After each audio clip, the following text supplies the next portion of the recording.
नमस्कार साथियों। क्या आपको जॉइंट पेन की शिकायत रहती है?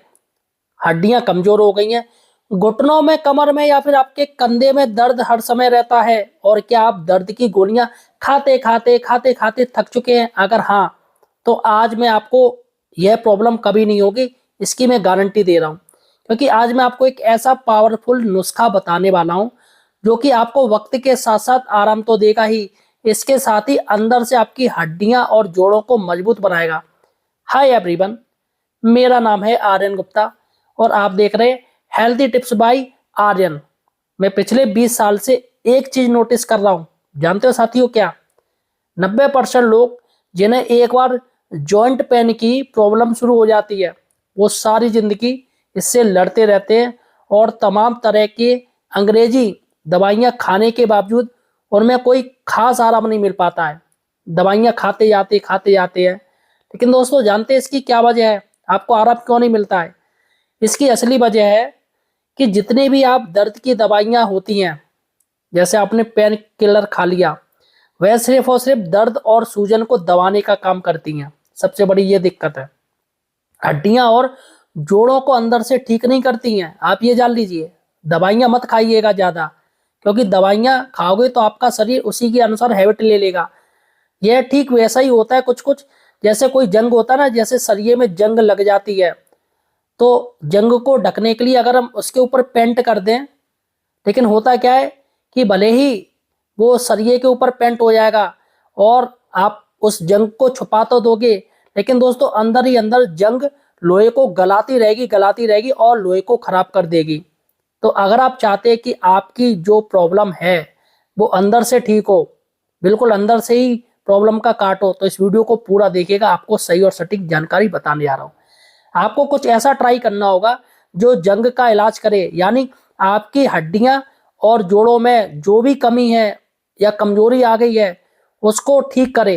दोस्तों यह इसी में आपको बेहतर और इफेक्टिव ऑप्शन जो कि मैं आपको बताने जा रहा हूँ, ये सारी की सारी चीजें आपको आपके किचन में आसानी से मिल जाएंगी। आपको बाहर से कहीं खरीदना भी नहीं है।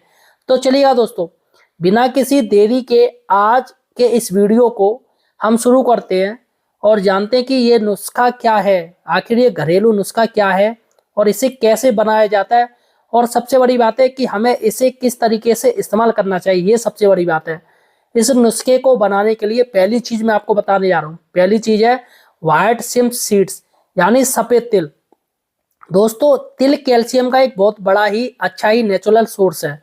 आप जान लीजिए, कैल्शियम काफी अच्छा कुछ पाया जाता है जो कि हड्डियां और जोड़ों को मजबूत बनाता है।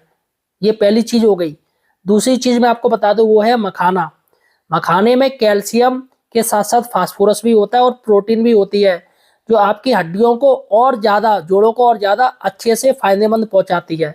यानी कि दो चीज आपको मैंने बता दी है जो हड्डियां जोड़ों के लिए होती है। और तीसरी चीज है बादाम। बादाम में विटामिन ई और हेल्थी फैट्स होते हैं, ध्यान दीजिएगा, जो कि जॉइंट्स को लचीला बनाते हैं और सेल्स को रिपेयर करते हैं। बादाम भी काफी अच्छा होता है।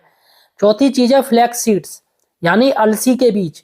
अलसी में ओमेगा 3 फैट्स एसिड्स होते हैं, जॉइंट में इन्फेक्शन में कम करते हैं और दर्द में भी आपको आराम दिलाते हैं। और दोस्तों पांचवी चीज है वो है सौंठ, वो भी पिसी हुई।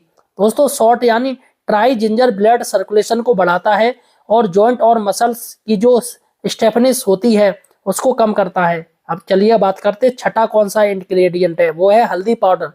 हल्दी के बारे में तो आप लोग अच्छे से जानते ही होंगे कि यह एक एंटी इन्फ्लेमेट एजेंट है जो कि स्वेलिंग और पेन दोनों को कम करती है। और सातवां है दोस्तों काली मिर्च, जो कि कर्कुमिन और कैल्शियम के ऑप्शन को बढ़ा देता है।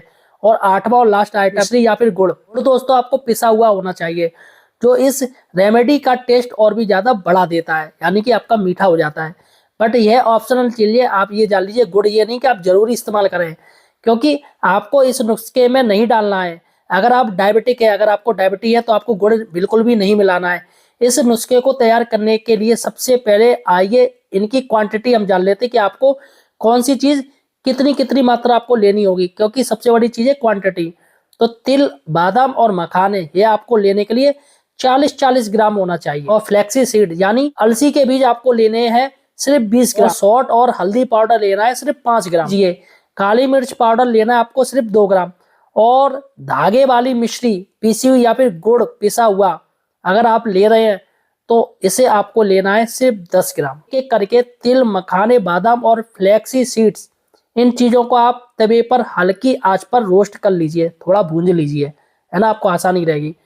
थोड़ा भूनने के बाद जब यह सब चीज़ें अच्छे से रोस्ट हो जाए, भुन जाए, है ना, तो इन्हें एक बर्तन में एक जगह निकाल कर रख लीजिए और ठंडा होने दीजिए। जल्दबाजी मत कीजिए, ठंडा भी दोस्तों नेचुरल होने दीजिए, हवा में होने दीजिए।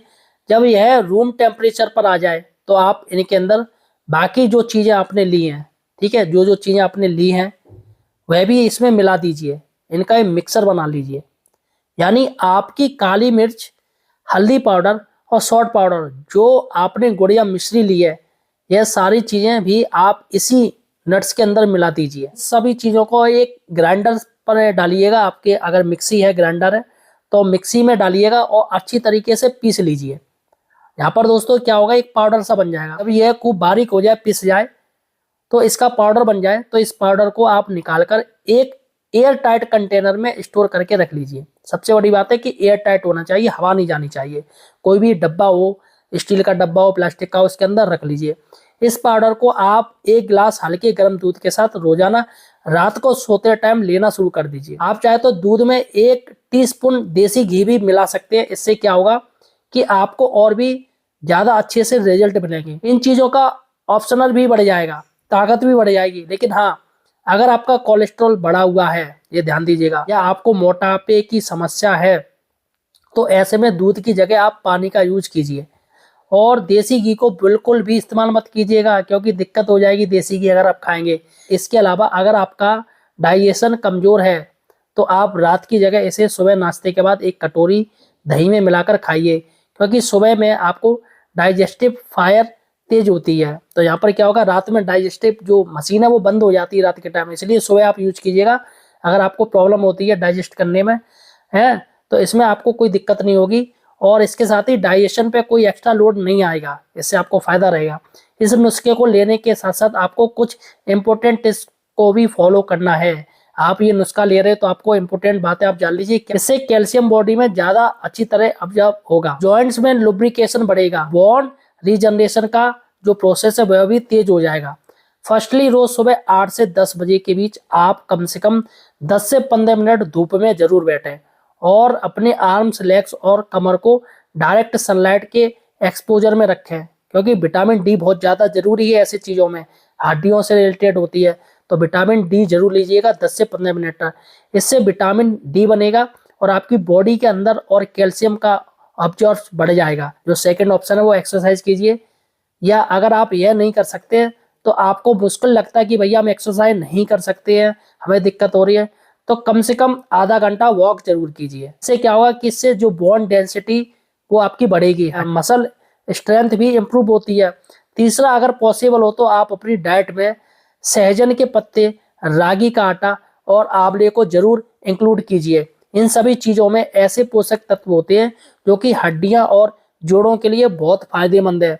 और चौथा, इस नुस्खे को आप, इन टिप्स को 8 से 12 वीक्स तक, यानी अगर ये आपको इस्तेमाल करना है तो 8 से 12 वीक तक इस्तेमाल कीजिएगा और उसी के अनुसार फॉलो कीजिएगा। ऐसा ना हो कि भैया आप खा रहे हो नहीं खा रहे हो, एक्सरसाइज कर रहे हो या नहीं कर रहे हो, मतलब जो भी कुछ करना है आपको सही और सही तरीके से करना है। 8 से 12 हफ्ते तक ये आपको काम करना है। तो यह कोई जादुई नुस्खा नहीं है, एक रात में आपको कोई जादू की तरह फायदा नहीं हो जाएगा, बल्कि यह एक प्रोवन साइंटिफिक रेमेडी है जो कि धीरे धीरे से आपकी प्रॉब्लम को सॉल्व करेगी। वो अंदर से प्रॉब्लम आपकी सॉल्व होगी। सावधानियों की बात करें, आपको क्या क्या प्रिकॉशन रखनी है, क्या क्या सावधानियां हैं, तो इसके साथ आप ज़्यादा से ज़्यादा चाय, कॉफ़ी और कार्बोनेटेड ड्रिंक्स जैसे कोलाज वगैरह को पीने से परहेज करें। हाई सॉल्टेज पैकेट फूड्स जैसे चिप्स हो गए, नमकीन हो गए, या इस तरीके के दूसरे स्नैक्स आप ना खाएं, और ना ही स्मोकिंग और अल्कोहल से आप जितना जितना हो सके उतना बचें। अगर आप इन टिप्स को फॉलो करेंगे दोस्तों, और आपको इन प्रिकॉशन का आप ध्यान रखोगे, सावधानियों का ध्यान रखोगे, तो मैं बिल्कुल 100% श्योर हूँ कि आपको इस नुस्खे से काफ़ी अच्छा रिजल्ट मिलेगा। आपके जोड़ों में बहुत अच्छी ताकत आएगी और चलने फिरने में आपको दिक्कत नहीं आएगी। देखिएगा, आप बुजुर्ग हो रहे हैं, धीमे धीमे भाई दिक्कत होगी, तो इसलिए आप इस नुस्खे को जरूर इस्तेमाल कीजिएगा। हड्डियों की जो डेंसिटी उम्र के साथ कम होती जाती है वह बढ़ने लगेगी। तो यह नुस्खा ज्यादातर लोगों के लिए सेफ है। लेकिन अगर आपको किडनी स्टोन है, ठीक है, गुर्दे में पथरी की शिकायत है, खासतौर से कैल्शियम ऑक्सलेट टाइप का स्टोन अगर आपको है, तो इसे आपको नहीं लेना है। या अगर आपको नट से एलर्जी है, या अगर आप खून को पतला करने वाली दवाइयां ले रहे हैं, ब्लड थिनिंग मेडिसिन लेते हैं, या फिर आपको थायराइड प्रॉब्लम है, तो आपको यह रेमेडी लेने से बचना चाहिए। साथ ही 10 साल से छोटे बच्चे को आपको इसको नहीं देना है। ये चीजें हैं वो सिर्फ आपके लिए, छोटे बच्चों के लिए नहीं है। अगर आप डायबिटिक हैं तो ध्यान दीजिएगा, मिश्री या फिर गुड़ इस्तेमाल बिल्कुल भी आपको नहीं करना है। इस नुस्खे में नहीं करना है, मिश्री नहीं डालनी है, गुड़ नहीं डालना है। साथियों, उम्मीद है ये हेल्थ टिप्स आपको काफी पसंद आई होगी। आपका क्या विचार है मुझे कमेंट सेक्शन में जरूर बताइएगा इस हेल्थ टिप्स के बारे में, और वीडियो को ज्यादा शेयर कीजिएगा और हमें सब्सक्राइब जरूर कीजिएगा। धन्यवाद।